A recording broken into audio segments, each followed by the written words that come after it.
Madam గారు అయితే మహిళల మీద కానీ వ్యక్తుల మీద కానీ అనుచిత పోస్టులు చేసేవాళ్ళని హైకోర్టు కూడా నిన్న పోలీసులు ఓ పక్కన తిడతా ఉంది, ఇంకో పక్కన సజెషన్లు ఇచ్చింది.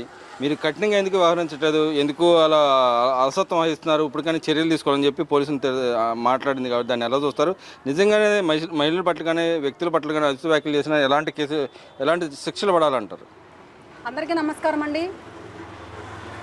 ఈరోజు ఏదైతే మంచి నిర్ణయం తీసుకున్నారో హైకోర్టు కూడా చాలా సంతోషం అండి, చాలా ఆనందదాయకం. ఒక ఆంధ్ర రాష్ట్ర ఆడపడుచుగా, తెలుగుదేశం పార్టీ కార్యకర్తగా నేను ఎన్నో అవమానాలు పడ్డాను. గత 5 సంవత్సరాల్లో ఎన్నో పిచ్చి పిచ్చి పోస్టులు నా మీద పెట్టారు. నా ఫోటో మార్పింగ్ చేసి కూడా చాలా ఫోటోలు బయటకు వదలడం జరిగింది సోషల్ మీడియాలో. పొద్దున్న లేస్తే అమ్మ నా బూతులు పోస్టులు పెట్టేవాళ్ళు, కామెంట్స్ పెట్టేవాళ్ళు. నా కుటుంబ సభ్యులు ఏమైపోవాలి? నాకు 2 బిడ్డలు ఉన్నారు. నేనే కాదు, ఆంధ్ర రాష్ట్రంలో ఎంతోమంది ఇలాంటి సమస్యని ఎదుర్కొన్నారు. ఎంతమంది ఇబ్బంది పడి ఉంటారు అనుకుంటున్నారు? ఈరోజు ఏదైతే నిర్ణయం తీసుకున్నారో అది చాలా ఆనందంగా, సంతోషంగా ఉందండి. అది కూటమి ప్రభుత్వం వచ్చిన తర్వాతే ఈరోజు అది ఆడబిడ్డలకు ఒక రక్షణ, ఒక భరోసా. ఆడబిడ్డల మీద ఎవరైనా పిచ్చి పిచ్చి పోస్టులు పెడితే వాళ్ళని కఠినంగా శిక్షించాలనే నిర్ణయం కూటమి ప్రభుత్వం తీసుకున్నందుకు నారా చంద్రబాబు నాయుడు గారికి, ముఖ్యంగా నా లోకేష్ గారికి హృదయపూర్వక పాదాభివందనం తెలియజేస్తా ఉన్నాను. నారా లోకేష్ గారికి ఆడబిడ్డలంటే ఎంతో గౌరవం, ఎలలేని ప్రేమ, ఎంతో ఆప్యాయతగా పలకరిస్తారు. అలాంటిది మేము పడ్డ బాధలు, కష్టాలు, వాళ్ళు తిట్టిన తిట్లు, మాటలన్నీ కూడా మేము ఆయన దగ్గరికి వెళ్ళి వ్యక్తపరిచి ఏడిస్తే మేము చెప్పిన మరుక్షణమే మంచి నిర్ణయం తీసుకొని ఈరోజు ఎవడైనా ఆడబిడ్డల మీద పిచ్చి పోస్టులు పెట్టినా, మార్ఫింగులు ఫోటోలు చేసినా, ఏమి చేసినా కఠిన శిక్ష. అసలు ఉరి తీయాలి. ఒకరిని ఉరి తీస్తేనే ఇంకొకటి ఇలాంటివి పెట్టడు. ఎవరింట్లో ఆడవాళ్ళైనా ఆడవాళ్ళేనండి. ఇప్పుడు నా మీద పెట్టిన వాళ్ళ ఇంట్లో ఆడవాళ్ళు లేరంటారా? వాళ్ళకి పిల్లం లేదా, పిల్లలు లేరా, తల్లి లేరా, అక్క చెల్లెలు లేరా, వాళ్ళ ఇంట్లో ఆడవాళ్ళు లేరా? నా గురించి పెట్టే ముందు వాళ్ళ ఇంట్లో ఆడవాళ్ళ గురించి ఆలోచించుకోరా? అదే వాళ్ళ ఇంట్లో ఆడవాళ్ళ గురించి ఇట్లా పెడితే వాళ్ళు బ్రతకగలరా? అన్నీ ఎదుర్కొని, ఒడిదుడుకులు తట్టుకొని నా కుటుంబం నాకు భరోసాని, ధైర్యాన్ని కల్పించి ఇంకా ముందుకు రావడానికి నేను ఈరోజు ఒక పునాది, నాంది వేసింది నా నారా లోకేష్ గారు. ఇలాంటి పిచ్చి పిచ్చి మార్పింగ్లు ఎవరు చేసినా వాడికి ఖచ్చితంగా ఉరిశిక్ష పడాలి.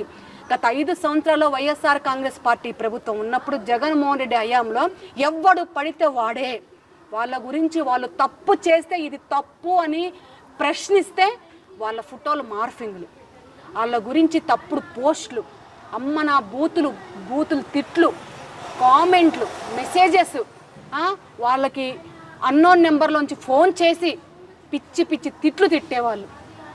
ఏ ఒక్క పోలీసు పట్టించుకోలేదు, ఏ ఒక్క వ్యవస్థ పట్టించుకోలేదు, ఏ కోర్టు పట్టించుకోలేదు. అసలు ముఖ్యమంత్రిగా ఉన్న జగన్మోహన్ రెడ్డి పట్టించుకోలేదు. వాళ్ళందరినీ ఎంకరేజ్ చేసిందే జగన్మోహన్ రెడ్డి.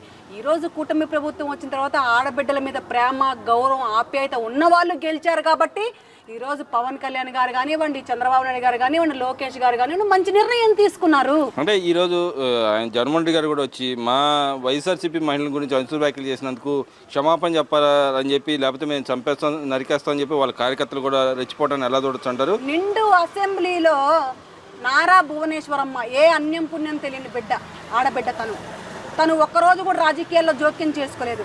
అలాంటి ఆమెను ఎన్ని మాటలు అన్నారు? మరి ఆ రోజు ఎవరితో క్షమాపణ చెప్పించావు జగన్మోహన్ రెడ్డి? సిగ్గు లేదు? ఒక ముఖ్యమంత్రిగా ఎలగబెట్టావు కదా 5 సంవత్సరాలు. నీ ముఖ్యమంత్రి హయాంలో, నీ ప్రభుత్వం అధికారంలో ఉన్న హయాంలోనే 14 సంవత్సరాల ముఖ్యమంత్రి, ఆనాడు 14 సంవత్సరాల ప్రతిపక్ష నేతగా ఉన్నటువంటి నారా చంద్రబాబు నాయుడు గారిని మీరు పిచ్చి పిచ్చిగా మాట్లాడినప్పుడు అప్పుడు ఏం చేశారు? వాళ్ళ ఆవిని తిట్టినప్పుడు ఏం చేశారు? నారా బ్రాహ్మణి గారిని తిట్టినప్పుడు ఏం చేశారు? పవన్ కళ్యాణ్ గారి భార్యను తిట్టినప్పుడు ఏం చేశారు? వాళ్ళ అమ్మని తిట్టినప్పుడు ఏం చేశారు? ఇతర ఎమ్మెల్యేలు, ఎంపీలు, ఎమ్మెల్సీలు, పార్లమెంటు సభ్యుల భార్యల్ని హేళన చేసినప్పుడు ఏం చేశారు? వాళ్ళ ఇంట్లో ఆడవాళ్ళని తీసుకొచ్చి హేళన చేసినప్పుడు ఏం చేశారు జగన్మోహన్ రెడ్డి? మీరు మరి ఆ రోజు ఎవరితో క్షమాపణ చెప్పించారు? ఎన్ని బూతులు, పచ్చి బూతులు. అంటే ఇప్పటికీ పార్టీ వాళ్ళకి అసలు మంచి చెడు అసలు మాట్లాడొచ్చా, మాట్లాడకూడదని ఏమైనా ఉందా జగన్మోహన్ రెడ్డి? నీ అండ చూసుకొని, అధికార మదం చూసుకొని బలుపెక్కిన ఆంబోతులాగా రెంకలేశారు. ఒక ఆడది రోజా అసలు ఆడది మాట్లాడిన జగన్మోహన్ రెడ్డి, ఎన్ని బూతులు తిట్టింది జగన్మోహన్ రెడ్డి, ఎన్ని మాటలు మాట్లాడింది జగన్మోహన్ రెడ్డి. అసలు నీకు సిగ్గుందా? ఈరోజు క్షమాపణ చెప్పమ్మా అని అడగడానికి ఏ మొహం పెట్టుకుని అడుగుతా ఉన్నావు అంటే నీ కింద తడి తగిలితే కానీ నీకు తెలియదా? నీ పార్టీలో ఉండే మహిళలే మహిళలా? నీ పార్టీ కార్యకర్తలు నాయకులు మహిళలు అయితేనే మహిళలా? ఇతర తెలుగుదేశం పార్టీలో ఉన్న వాళ్ళు మహిళలు కాదా? అంటే మేము ఆడవాళ్ళం కాదా? మీ అంత నీచమైన రాజకీయాలు చేయలేదే, మీలాగా అమ్మనా బూతులు తిట్టట్లేదే. ఏమీ తిట్టకుండా ఉంటేనే మీకు క్షమాపణ చెప్పాలి. మీరు పచ్చి బూతులు తిట్టారు కదా, మీరెంత క్షమాపణ చెప్పాలి? వచ్చి మీ అందరు మా కాళ్ళు పట్టుకోవాలి, నీతో సహా. జగన్మోహన్ రెడ్డి గుర్తుపెట్టుకో, నువ్వేం తక్కువోడివేం కాదు, నువ్వు నంగనాచివి, నువ్వు గుంట నక్కవి. నువ్వు ఉసుకో అంటే ఉసుకో అన్న రీతిలో అంగిరెత్తులాగా ఆంబోతులాగా బురదలో పంది దొర్లినట్టు మాట్లాడారు వాళ్ళందరూ. కుక్కల్లాగా పిచ్చి కుక్కల్లాగా వాగారే. మరి వాళ్ళందరూ ఏం చేయాలి? మరి ఈ రోజు కాళ్ళు పట్టుకోవాలి జగన్మోహన్ రెడ్డి. ఈ రోజు కూడా రోజా కూడా మళ్ళీ అదే మాటలు మాట్లాడుతుంది. మళ్ళీ భువనేశ్వర్ గారిని, పవన్ కళ్యాణ్ గారి భార్యని, ఇద్దరిని అందరిని తీసుకొని మళ్ళీ మాట్లాడుతూ ఉంది కదా, దాన్ని ఎలా దొరుకుతుంటారు?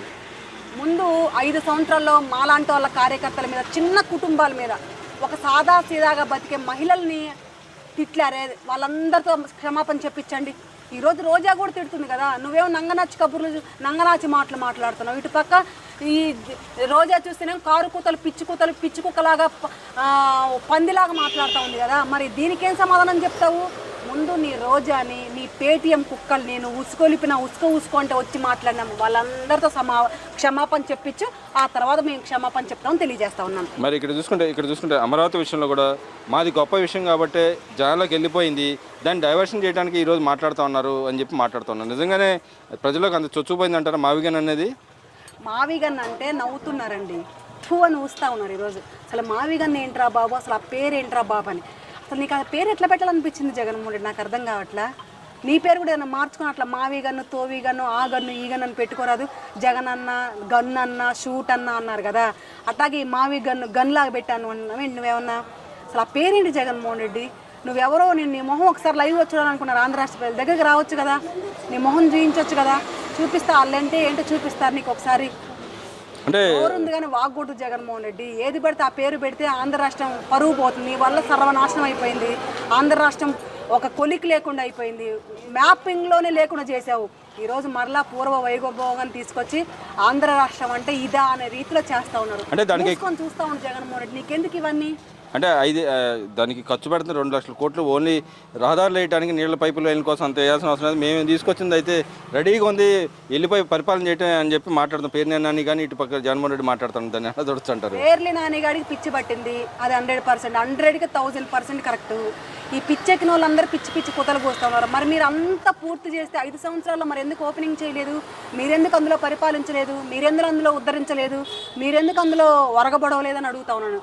ఈరోజు మీ మీద పూర్తి చేసిన అంటాం. మరి ప్రెస్ మీట్ పెట్టి చూయించు, మీడియా ముఖంగా చూయించు. 3 రాజధానులు ఏ ఒక్క రాజధాని పూర్తి చేసేవేమో చూయించు. అక్కడే పరిపాలన చేస్తుంది ఈరోజు కూటమి ప్రభుత్వం. నోరు ఉంది కానీ వాగితే, ప్రెస్ ముందుకు వచ్చి అబద్ధాలు ఆడితే విని నమ్మడానికి ఈరోజు ఎవరు సిద్ధంగా లేరు. ఆంధ్ర రాష్ట్ర ప్రజలు పిచ్చోళ్ళని నిన్నేం నడి సముద్రం నిల్చోబెట్ల, నేను 11 సీట్లకు పరిమితం చేయలే. వాళ్ళకి మించిన తెలుగులో ఎవరు లేరు జగన్మోహన్ రెడ్డి. ఆంధ్ర రాష్ట్రం అంటే కష్ట సుఖాలు తెలుసుకున్న రాష్ట్రం. ఆంధ్ర రాష్ట్రంలో ప్రజలు ప్రతి ఒక్కరు కూడా పని చేసుకొని వాళ్ళ రీతిలో బ్రతికేవాళ్ళు. అలాంటి వాళ్ళకి ఎంత తెలివితేటలుంటాయి జగన్మోహన్ రెడ్డి? స్కాములు చేసి, భూ కబ్జాలు చేసి, తండ్రి ముఖ్యమంత్రిగా ఉన్నప్పుడు ఎక్కడ పడితే అక్కడ కోట్ల రూపాయలు దోచుకున్నావే, ఎక్కడ పడితే అక్కడ భూ స్కాములు చేసావే. అలాంటి నీకే తెలివితేటలుంటే కష్టాన్ని నమ్ముకొని కష్టంతో బతికేవాళ్ళు, వాళ్ళ కష్టంతో తిని బతికేవాళ్ళు. ఎక్కడా కూడా ఇలాంటి కబ్జాలకి, నీతి నిజాయితీ లేని రాజకీయాలు చేసే వాళ్ళకి ఎక్కడ తావివ్వకుండా బతికే ఆంధ్ర రాష్ట్ర ప్రజలు వాళ్ళకి తెలివితేటలు ఉండాలి. నువ్వు మాట్లాడే మాటలు వినడానికి ఎవరు సిద్ధంగా లేరు. నువ్వు పిచ్చి మాటలు మాట్లాడితే నీ పళ్ళు రాలగొట్టి చేతిలో పెట్టడానికి సిద్ధంగా ఉన్నారని తెలియజేస్తా ఉన్నాను.